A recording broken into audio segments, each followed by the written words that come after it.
بسم اللہ الرحمن الرحیم۔ السلام علیکم۔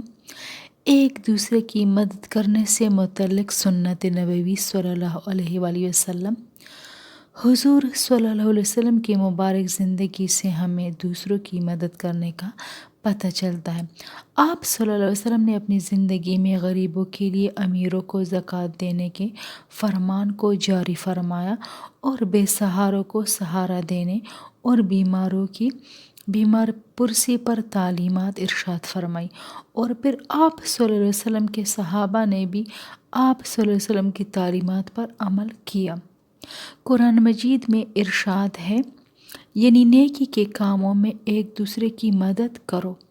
احادیث شریف میں رسول کریم صلی اللہ علیہ وسلم نے فرمایا، سب سے برا آدمی وہ ہے جس سے اللہ کا واسطہ دے کر مانگا جائے تو وہ پھر بھی نہ دے۔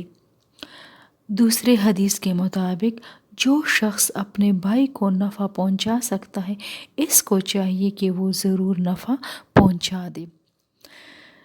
حضرت ابن عمر رضی اللہ تعالیٰ عنہ بیان کرتے ہیں کہ حضور صلی اللہ علیہ وسلم نے ارشاد فرمایا، مسلمان کا بھائی ہے، نہ اس پر ظلم کرے، نہ اس کو دشمنوں کے سپرد کرے، اور جو اپنے بھائی کی حاجت روائی میں ہوتا ہے اللہ تعالیٰ اس کی حاجت روائی میں ہوتا ہے، اور جو شخص مسلمانوں سے تکلیف اور مشقت دور کرے اللہ تعالیٰ اس سے قیامت کی مشکلوں میں سے مشکل اور تکلیف دور فرماتا ہے، اور جو شخص مسلمانوں کی پردہ پوشی کرے تو اللہ تعالیٰ قیامت کے دن اس کی پردہ پوشی فرمائے گا۔